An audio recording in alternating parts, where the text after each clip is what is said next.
बिहार का चुनावी माहौल अचानक बदल गया है। अब सुर्खियों में कोई घोषणा या फिर पोस्टर नहीं है, बल्कि योगी आदित्यनाथ की एंट्री और नीतीश कुमार की बेचैनी है।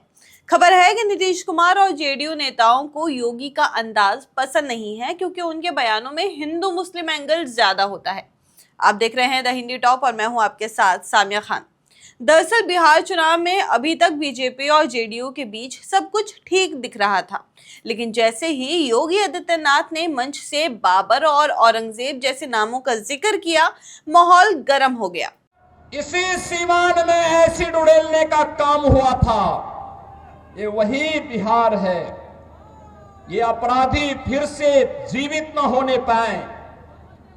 ये कांग्रेस को, आरजेडी और समाजवादी पार्टी जैसे दलों को शोभा दे सकता है कि वे किसी पेशेवर अपराधी और माफिया को गले लगा करके किसी बाबर और किसी औरंगजेब की मजार में जाकर के सजदा पड़े, लेकिन यहां किसी सच्चे भारतीय को शोभा नहीं देता है।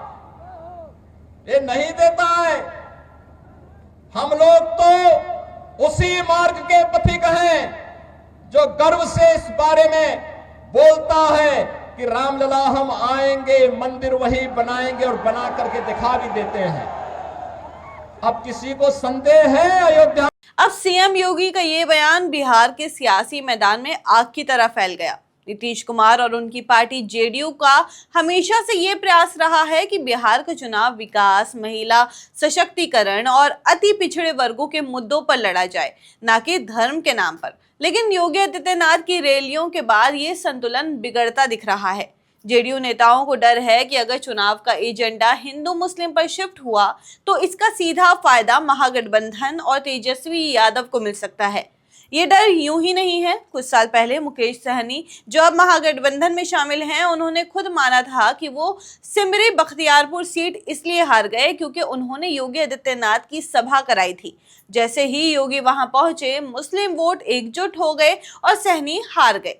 अब यही डर नीतीश कुमार को भी सता रहा है कि कहीं योगी की रैलियां फिर से उसी तरह का माहौल ना बना दें। बात यहीं खत्म नहीं होती है। योगी आदित्यनाथ की पहली रैली सिवान के रघुनाथपुर में हुई।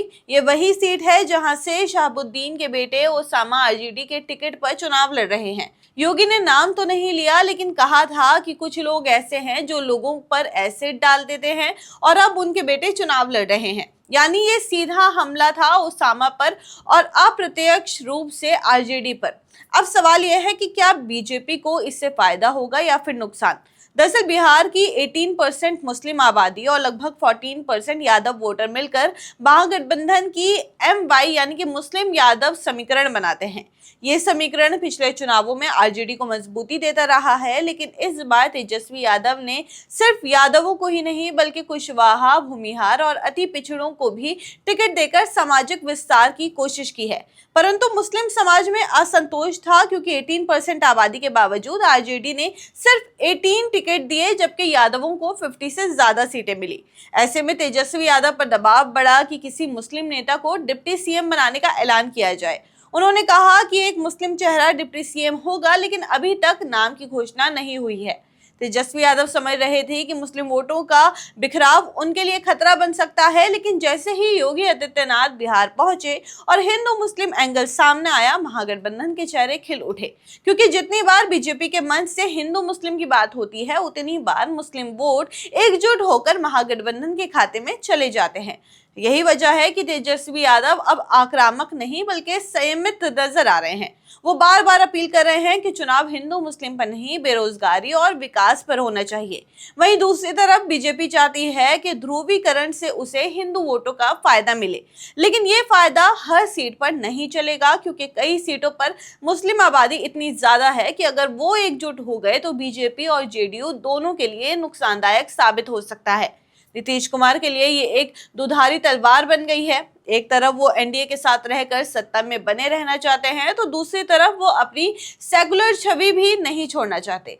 यही कारण है कि उन्होंने इस बार 4 मुस्लिम उम्मीदवारों को टिकट देकर संदेश दिया है कि वो सबको साथ लेकर चलना चाहते हैं। लेकिन योगी आदित्यनाथ की रैलियों से उनका सारा संतुलन बिगड़ सकता है।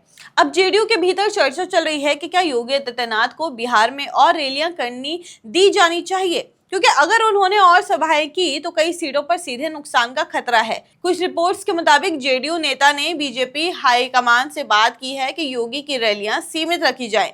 वहीं बीजेपी के भीतर इसे लेकर अलग राय है। पार्टी के कुछ नेता मानते हैं कि योगी का प्रचार हिंदू वोटों को एकजुट करेगा और इससे सीधा फायदा बीजेपी को होगा। लेकिन राजनीतिक विश्लेषक कह रहे हैं कि बिहार में ये फॉर्मूला हर जगह काम नहीं करेगा। बिहार की राजनीति जातीय समीकरणों पर चलती है, सिर्फ धार्मिक भावनाओं पर नहीं। आपकी इस पे जो भी राय है हमें कमेंट्स करके जरूर बताइए और ऐसे ही और जानकारी के लिए आप हमारे चैनल द हिंदी टॉप को सब्सक्राइब कर लें। इसके अलावा आप हमें एक्स, फेसबुक और इंस्टाग्राम पर भी फॉलो कर सकते हैं।